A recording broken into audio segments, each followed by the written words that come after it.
In this video we're going to take a look at creating some custom brushes for use in Adobe Illustrator. So we're going to create some nice different varying line widths just for our inking phase of the artwork, and we're not going to be using pressure sensitivity, but I would highly recommend using a graphics tablet of some description so you can pick them up fairly cheaply. It's very difficult to draw on screen with the mouse, so you just want the flexibility of using the pen on the screen here. So again, we're not using the pressure sensitivity feature of the pen, but we just want the control of it as we draw our lines.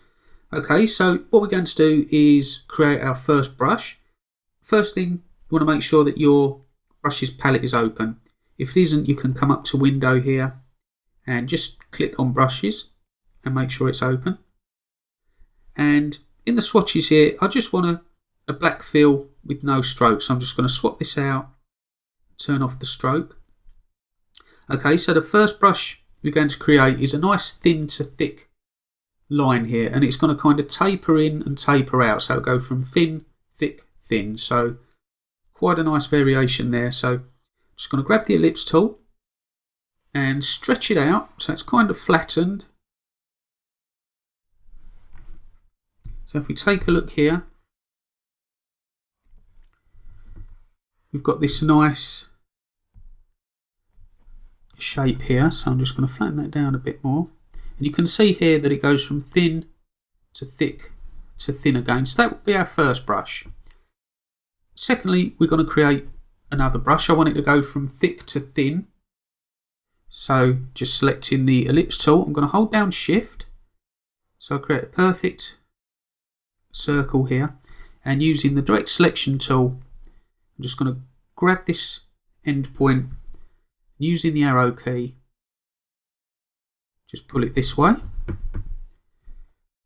So we get a nice thick to thin line here. And what I'm doing here, I'm creating the lines on the screen first, and then I'll create the brushes. This way I know I've got a nice consistent thickness at the starting point for each line here. Okay.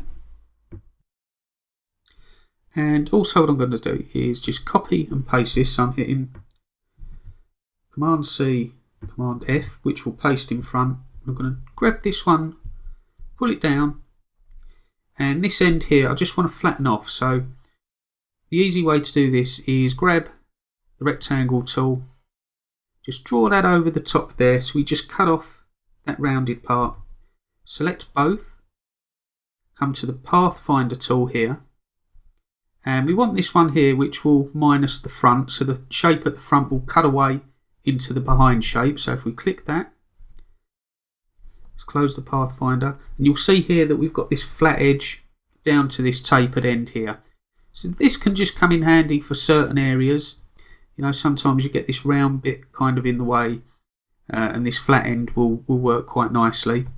So that's the third brush. And the fourth one I want to create is for working with circles. So at the moment, if we were to draw a circle, so say we were drawing maybe an emblem on a uniform, or maybe the shape of an eyeball, rather than drawing it freehand, we'd probably want to use the ellipse tool here. So if you hold Shift and pull out, you get this circle. So if we had it as just a stroke here, and we pushed up the stroke, you'll see here we've got a very consistent weight around this circle. So what I want to do is create a brush where we can have a little bit of variation in this line width. So if I create the line for that first, and then when we create the brushes, I'll demonstrate how this one works. So let's delete this. This is an easy one to do, so make sure, again, we're just working with a fill, no stroke, and to go to the rectangle tool, and just pull out rectangle, so something like that, around the same thickness again. And what I want to do is add 2 points to the centre of these lines. So at the moment we've got 4 points, we've got one in each corner. So with this selected, I'm going to go to the pen tool. On the fly out, I want to select this tool, the add anchor point tool, and where this centre point is, go just above this. So we're going to add a point here on this top line, and the same again here. So now we've got 2 extra points. Now come back to this pen tool, and we want this, the Convert Anchor Point tool. So now if I select this, I'm going to click that, and I'm just going to pull this out, holding Shift so I can keep it straight. I'm just going to nudge it up a couple of points. The same with this point here, so I'm going to convert. And make sure you get it in the right direction. So you'll see here, if I'm going in the wrong direction, I'll twist the shape out. You want it to be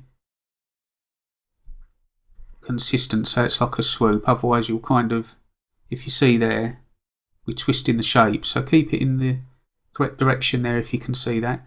Holding down Shift will just constrain that along the length of the line there. And then again, with this selected, oops,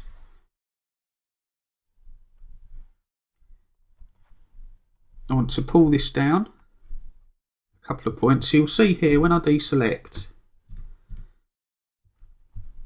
I've now got this shape that kind of bows in the middle. So it's the consistent width either end, and then it just kind of bows off in the middle here. Okay, so we've got 4 brushes here that we're going to create. So this first one, this top one, I'm just going to select it, drag it into the brushes menu. This dialog box will appear, new brush. Want to select art brush, okay. Another options box will appear, so you can call this whatever you want. So I'll just keep this as art brush 1, but feel free to name it something that you can remember if you know you're happy with that. Okay, so down here in the scale options, we'll keep that at stretch to fit stroke length, and down at colorization, change this to tint. Now this will allow us to change the line on the screen with a different swatch colour. And okay, so you see now it's moved over into your brushes library. So this line on the screen we can delete. So if I select the brush tool now and come over to the brushes and select this one, we paint on the screen, we'll see this nice line we've created with that brush, and we've got some flexibility here. We can change the stroke width of the brush here, so we can make it thicker and thinner, and you can fine tune it by selecting it, grabbing the direct selection tool, grabbing a point. So if you need to move it ever so slightly, you can do that. So that's the first brush. Okay, so the second one here, let's click and drag this into the library. Again, new art brush. Keep this the same here in the scale options. Now this here, we're going to change the direction. So you'll see this arrow going from left to right. So it's going from the thin edge to the thicker end.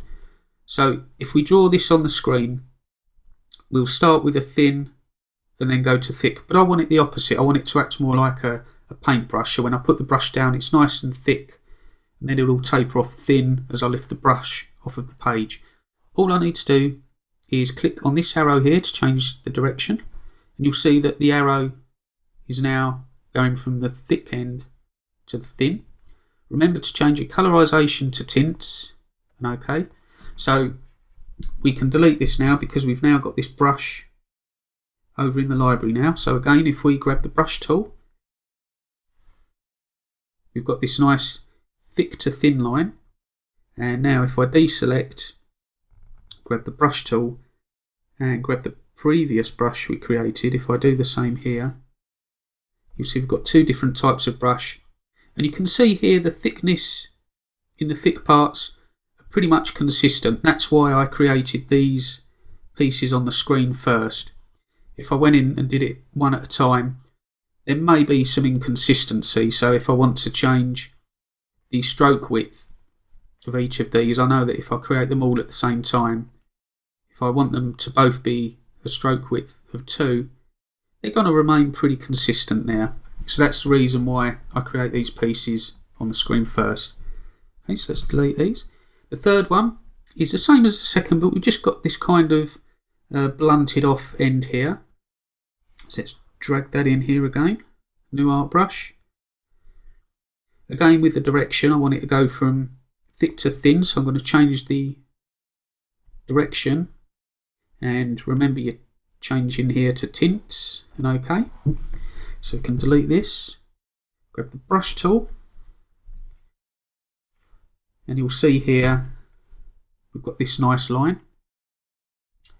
So let's grab the brush tool so we can see the difference between these two here. So it's just gives us a bit more flexibility when we're joining lines up. Sometimes, you know, if we want to join a line up to one coming down this way, for instance, so something like that. You know, this one can sometimes fit nicely, whereas this one, if you've got it just where you want it, sometimes you can have this bit kind of sticking out too much. So it just gives you a bit more flexibility. It's only a small thing, but it helps, just little shortcuts here and there. Okay, so this final one, let's do the same, drag and drop into your brushes, art brush. And this doesn't really matter which direction we go in because we know that it's going to go from the same width either end. We just need to change this to tints. Let's delete this. And this is quite a nice brush, so to use it just as a line gives us a nice kind of ribbon effect, like so. So that's quite a nice brush to work with. But where this really comes in handy is for the ellipse tool and things like that. So if we were to grab the ellipse tool, okay, if I grab a normal brush for the time being and demonstrate what we have here. So I'm just going to take the stroke up to something we can see clearly. So say around 14 points. Okay, so let's zoom in. Now I can see this is quite uniform. So there's no variation in line width there. If I copy and paste this, now we know we've created some brushes that go from thick to thin, but this won't work. Say for example this one here, Art Brush 2, where it went thick to just thin. If we create that, you'll see we've got this area here that just, where it joins up, it just goes back to thin. So what we need to do is use this new tapered brush. So I'm just going to copy and paste, bring this down. So now if I come down to this new brush here and select that, you'll see now we've got this nice shape here. So we've got a kind of thick end on this side and it kind of tapers out here, and we can of course move this around. So the other option to create a shape like that would be to use the pathfinder. So just quickly, if I were to create this circle and then create another one on top, so I'm just going to grab a different colour to demonstrate. So you know, I could kind of put this on top and offset it slightly for it to go thick and thin here. Select both, come to the pathfinder and minus front. You know, that's another way of doing it, but it's an extra step. So we've got exactly the same result but with an extra step. So all we need to do is just grab that circle, knock it up to the stroke size we want, grab that brush, and we're done. Okay, so they're the brushes we'll be working with, and what we're going to do is create the artwork with that. As we create the line work, everything's going to be on a stroked path. So let me demonstrate what that means. If I grab the brush tool here, let's grab the first brush we created. So this line here, if I copy and paste this, so say this was for instance a finished piece of artwork. If I wanted to shrink this down and put it into a composition. As it stands, if I shrink that down now, you're going to find that we've still got a stroke width of 1, so it's going to be the same as it shrinks down, so it's going to stay a consistent width. So when you shrink your artwork, it's all going to mush up. What we need to do at the end point, we're going to duplicate all of our line art onto a separate layer. We're going to keep the original one in this form, but the duplicate layer, we're going to do something called expanding. So let me quickly demonstrate that. So what we'll do is copy this line. So with this line selected, you just go Object, Expand Appearance, and now what this has done, if I move this close to this line here and select both, you'll see that this one has got a line going through the middle and this one has points going around the outside. What we've done is this original line we can move this way, so it's just kept the stroke through the middle, but this one, if I grab any one of these points, we've just kind of turned it into a kind of blob of paint almost, where we can manipulate all these areas. Let's just undo a bunch of times here. So what will happen when we expand these lines, let's copy and paste both these again and shrink them together. So say we want to shrink this artwork down, so let's bring this down. So you'll see here that the top line has still got a stroke width of 1, but this line that we've just expanded is scaling down in proportion. Very important step to understand, so I just wanted to cover that before we dive into the inking. We'll cover it again at the end, but it's just something I want to kind of double address as we go along here. So that's just very important. Okay, so those are our brushes all completed. If we find during the progress of the piece that we need to change anything, we can also create new brushes as well. But for the most part, I find that these ones here pretty much do everything I need for a kind of cartoon or comic illustration. So another important point at the moment is that none of these are saved permanently. So as soon as I delete this document off the screen, I'm going to lose those brushes, and when I create a new document, I've got to go through the work of creating those again. So what we need to do is create these as a permanent brush library, and that's very easy to do. So again, make sure that your brushes palette is open, and you just come over to the flyout menu here and you just go Save Brush Library, and your Save menu will come up and it'll go to the automatic area for saving your brushes. We can change this to whatever we want, so save as, you can call it your own name. So for example, you could call them Bob's brushes or cartoon brushes, something like that. So I think what I'll do is call these, let's call them just inking brushes. Let's put a space there. Okay, and save. So they're saved permanently now. So if I delete this document, okay, so say I've just opened up Illustrator again, I'll just create a brand new document. So let's just OK that. With the brushes menu open, if we go over here, we're not going to see them. So don't worry, you haven't lost them. They're still there, we've just got to call them up. So all you need to do is come down to this flyout menu again, open brush library, and down here you want user defined, and here you'll see inking brushes, the ones we've just created. So click that, and here you'll have all your brushes. We've still got the default ones in there, so we can still use kind of like a plain width one, which can come in handy for certain areas. So, you know, kind of keep all these ones, and again, you know, you can see here we've got all the ones we've just created. So it's very important to remember to save your brushes once you've created them, so each time you open a new document you've got access to those brushes.